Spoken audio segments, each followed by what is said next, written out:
शिवसेना पक्ष आणि चिन्हासंदर्भात आज सलग 5व्या दिवशी सुनावणी पार पडली आणि 5व्या दिवशीही ठाकरेंच्या शिवसेनेच्या वतीने ज्येष्ठ वकील कपिल सिब्बल यांनी युक्तिवाद केलाय। निवडणूक आयोगाच्या अधिकारांवरती आणि त्यांच्या कार्यपद्धतीवरती त्यांनी आज प्रश्नचिन्ह उपस्थित केलं।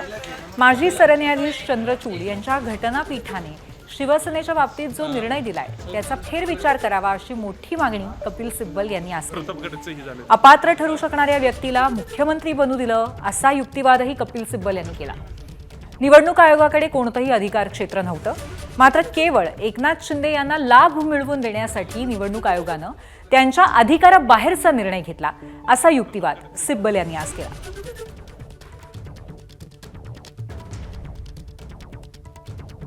निवडणूक आयोगाने शेण खाल्लेलंच आहे आणि त्या शेणाची किंमत सकाळी मी आकडा सांगितला किती 1000 कोटीचा आहे।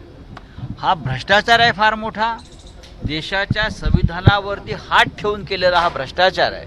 निवडणूक आयोगाचा निर्णय हा आधीच ठरला होता, तो निर्णय ठरावा यासाठी फार मोठं षडयंत्र रचलं गेलं आणि निवडणूक ठरल्यावरती हे लोक गुवाहाटीला गेले। निकाल आधी ठरला आणि नंतर हे लोक गुवाहाटीला गेले, हे तुम्हाला मी सांगतो।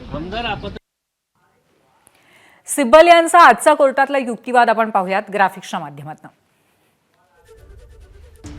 कपिल सिब्बल यांनी आज ठाकरेंच्या वतीने युक्तिवाद करताना मांडलेले मुद्दे आपण बघतोय। अपात्रतेची कारवाई प्रलंबित असताना आयोगाने निर्णय देणं हा घातक पायंडा असल्याचं त्यांनी म्हटलं।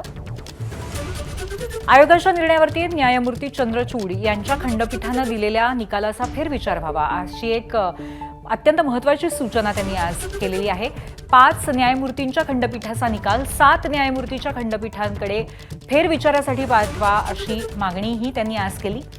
आयोगानं अपात्र ठरू शकणाऱ्या व्यक्तीला मुख्यमंत्री बनवू दिलं असं कपिल सिब्बल म्हणाले।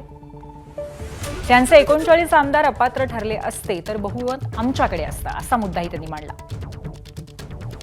आमदार अपात्र ठरले तर विधिमंडळ बहुमताच्या निकषाचं काय असा प्रश्न त्यांनी उपस्थित केला। आयोगाला कोणत्या निष्कर्षापर्यंत पोहोचायचं होतं हे आधीच निश्चित होतं असा ठपकाही ठेवला। सीबीआयची भीती दाखवल्यास लोक सोबत येऊ शकतात अशा पद्धतीचे महत्त्वाचे मुद्दे आज कपिल सिब्बल यांनी मांडले।